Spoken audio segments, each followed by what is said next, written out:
Ay, sigurado ba tayo sa gagawin natin? Testing lang. So, hindi mo na ito magiging ano. Okay. So, good morning, good afternoon, and good evening para sa mga internationals natin dyan. So, this is our first episode, hopefully, pilot episode of our Tambucho podcast. Right. Yeah. Welcome to Tambucho Podcast. Shout out. As you all know, we have our special guest. Wow. Our very own third president. Mr. Ray Perez. Good morning, good afternoon, and good evening. Oh, grabe, no? Meron na tayong, ilang chapter na tayo? Dubai? Meron tayong Dubai. Officially, Qatar natin, nag-start na. Within the UAE, meron tayong Abu Dhabi, meron tayong Sharjah. Informal Sharjah. Informal Sharjah. Meron tayong mangilan-ngilan na members from Far North. Oh, mga Panort. Meron tayong Far North. Ang sabi ko Far North. Far North. Meron tayong Ras Al Khaimah, meron tayong Fujairah, di ba? At meron tayong 3 na ngayon sa Al Ain. Dati 2 lang yung member natin. Shoutout sa mga taga Al Ain tsaka sa mga Ras Al Khaimah. And alam na siguro ng karamihan, officially, Qatar natin. Qatar. Malakas ang Qatar. Malakas. Sakalam ang Qatar. 9 members and counting. We're in talks with Kuwait. Exciting. Exciting. Pero let's keep it for now. Atin lang. Wala nakakaalam. Walang nakarinig. Okay. Well, alam nyo naman na we were founded 2020. 2020, yeah. Wow. Pandemic, baby. Pandemic days. Yes. Oh, I remember when Kuya Dennis was inviting me. Yeah. I was trying to invite him for a cigar. He's not Pero smoking. yun niya, hindi siya interesado sa cigar. Sabi niya, Chris, go get your motorcycle. And then, obviously, syempre, marami kasing proseso yan. You need to have your driving license and stuff. So, eventually, after a year of trials and tribulations, I was able to get my license and officially joined Tambucho 2021, I think. 2021. If I'm not mistaken, si Dennis no solo rider. With some friends, probably yung mga founding members natin. Si Sir Chito, si to address yung, syempre, yung nangyari during pandemic na instead na confined siya sa bahay. So, he found a way para ma-explore ang UAE through motorcycle. Actually, yes. Oo, napakalaking bagay talaga yung motorcycle sa atin. No? Actually, one of the interesting stories was one of our members, itago na lang natin sa pangalang Mr. Rene Joy Cayan. Walang taguan ng pangalan. Walang taguan ng pangalan. Ano tayo? Tago na lang natin sa pangalang RJ. RJ na lang, RJ. Dear RJ. Yun. So, he was one of the first cases, well, I think he is the first case of COVID nga, no? And then he realized that, okay, life is short, life can be like this. So, whether or not you choose to live or to ride, Hindi ba tayo mababash? First episode pa lang. Well, we will try our best not to bash. Baka mamaya si RJ yung unang basher natin. Oo. Ano naman yan? It's an open story. Loyal. It's an open inside joke also. And, well, alam naman na nakararami yan at he's very proud to be the first case. and obviously, one of the almost first members nga nung ino-organize yung Tambucho. 2020, So you try to remember, 2020 was the founding date. Magkakaroon tayo ng quiz. Yeah. Magkakaroon tayo ng quiz. For prizes, di ba? Prizes and surprises. Napakahirap naman kung di mo alam ang founding date ng Tambucho. During that time, I was not even in the circle of motorcycling, even in UAE. Sa UAE. Pero matagal ka lang. But before, matagal ako. Pero sa UAE, contemplating, wala. I don't even know that Filipino Riders Group even exists. Oh. So, until the time na nag-decide na ako na kumuha ng license. Very low profile nga yung naging ano. Although Sir Dennis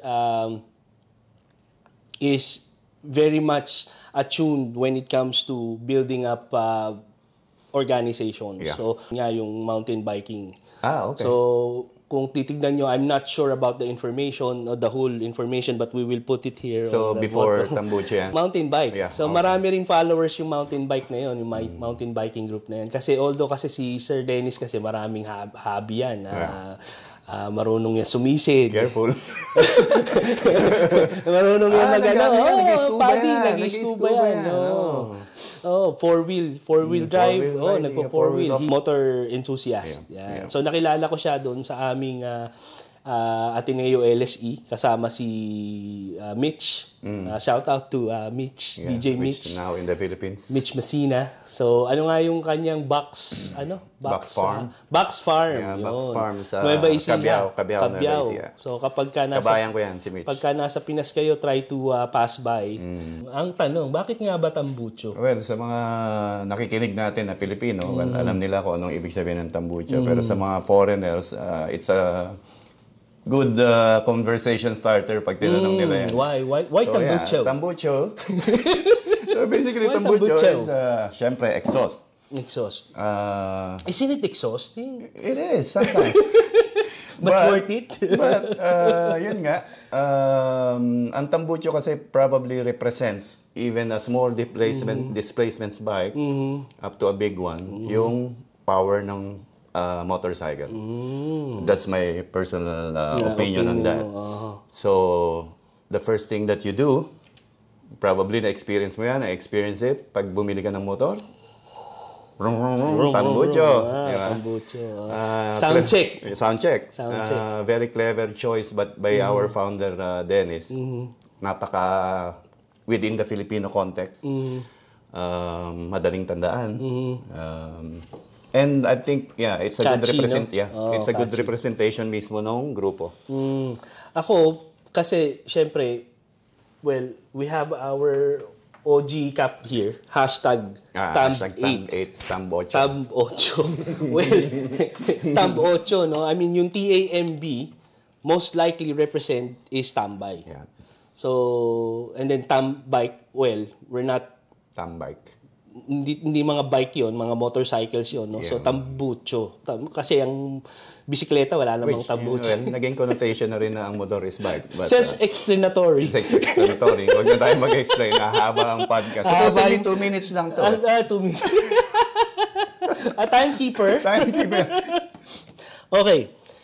Another question would be, I know for you, some of you know how and when our president here joined the group. And I'm sure there are some personal stories that we can share. Although this story that he has is very much interesting na kumbaga parang when you stumble upon yun nga, yung katulad ng tutuloy mo yung kwento mo. You were searching and you have no idea na merong a sort of club na nag-exist. So, paano mo naman nahanap yung yung tambucho? Okay. Basically, nag-motor ako rito with the intention of commuting. Alam mo yun? Save on gas, save on parking, easily find a parking. Nandun ako. And that's what I've been doing in the past. So, talagang solid ako na bike commuter or motorcycle commuter. That's the reason. That's the main reason I bought it. Walang plan to join any group. Convenience. No, nothing. Yeah. But, ang nabili ko is a Ducati Monster. So, went to Ducati. May Pilipino tayong mekaniko ron. Shout out, Jonathan. Shout out. Down Under. Nasa Down Under. Tambucho, Australia. Yeah. So, shout out kasi si Jonathan ang nag-introduce sa akin sa Tambucho. Napakagaling na influence. Yes. So, ang unang tanong niya nung pinasok ko yung Monster for Service is, member ka na ba ng Tambucho? Which year nga pala yung model? That was probably mid-2022. Hindi, yung motor mo, anong motor ko is a 2006 Ducati Monster. That's my first. 2006 classic, di ba? Classic yan. So, I think another 2 years, pwede na ako magpalit ng classic plate. Wow. But yeah, going back, So, na-introduce lang sa akin ni Jonathan and I was no interest at all. No, binili ko to para gamitin lang commuting. Wala akong plan mag-ride. Mag-join ng group. Bumili ng bike, walang plan mag-ride. Bumili ng bike, walang plan na mag-join maki-ride. ng group. Yeah. So, basically, ito yung grupo. If ever, noon, wala pa. Mahirap ang hanapin ng Tambucho. It was an exclusive WhatsApp community. Mga suplado. Suplado pa. I think merong Facebook group pero I'm not a big fan of... Actually, doon nagsimula yun sa doon Facebook yata nagsimula. So, yun lang. Ride. And then I met someone na meron siyang unofficial group. Shoutout ulit, member din natin to, si Omel. RB Moto. Si RB Moto ang nakakonvince sa akin basically. Dahil si Jonathan bilang mag-ride Pero first ride ko is with Jonathan. Busy. With our very own Miss Chief, RB Moto, and some other guys, I think. Napakagaling na, shoutout kay RB Moto, napakagaling na barista niyan. Yes, correct. So, yeah, si RB ang nagdala sa akin sa rides. So, sabi ko sa kanya, okay, if it's just, short ride, sasama ako. First ride namin, Alcudra, met some members of Tambucho. Then, meron kami mga ride na unofficial. Pumupunta kami ng Jays, ng Hafid, but nothing official. And then, Tambucho is always there. Kasi may members ng Tambucho na member din ng WhatsApp community ng kay RB Moto. Ito, DXB Riders, I think. So, one time, we were invited, lahat ng nasa DXB Riders, even if you're not Tambucho member, to join a ride with nandun ka ba? FUCC. FUCC. That's my first ride. And I remember, alam mo yung nag-uusap na tayo during that time. Kasi sa mga hindi nakakaalam, we share the same industry. Yeah. We work in the same industry, so we have plenty of things in so common. medyo nakapag-usap kami kaagad ni Chris ng masinsinan doon, aka Kabulastugan. So, then that's where it all started. Pero if you remember, before, walang official membership. Wala. You joined the ride. During that time, Ed was the... si Dennis pa rin ang president doon, but it's being handed over to Ed. So, kasi ano na yun riding season na yun. So by season, December, nagkakaroon ng change. Yeah, nasa hata tayo na. And then, tinanong ako ni Ed if I can do it like regularly, kung pwede akong i-add sa community, which of course, hindi naman tayo suplado Naalala ko nga yun, kasi although, syempre, Tambucho, alam nyo naman, bukod sa magastos ang motor, so we try our best to save. Yeah. So when we joined FUCC, everybody from FUCC went to Starbucks. Really? tayo we ordered across the street parata and tachay. Well, it's delivered. Yeah, actually, isa yun sa mga hindi ko makakalimutan. First ride ko and I was like, parata. Seryoso ba itong mga tao na to? Nasa kabila, nasa Starbucks. Ba't tayo pupunta ng Starbucks to get our coffee where the shop across the street can deliver it to us personally, di ba? Yeah, I cannot forget that day. Service. So, yun. That's when it all started with me na, okay, I'm not a lone rider. I have groups in the Philippines, di ba? Malalaking groups, sanay ako sa group rides. I was not just thinking na I will do it here. Number one, weather. Which now, mas matindi ang rides pag summer. So magmula noon, I regularly join. Kasi nasa WhatsApp group na ako, nakaka-receive na ako ng rides. Until such time na, yun, I was elected as president.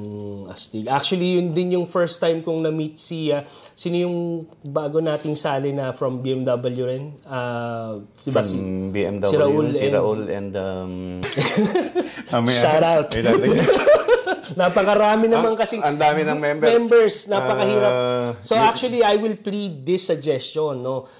If you have your profile on the website, it is your discretion whichever photograph you would assign yourself. But it would help a lot, especially people like us na hindi matandain sa pangalan, that we would be able to put a face on the name. Yeah. Diba? Yeah.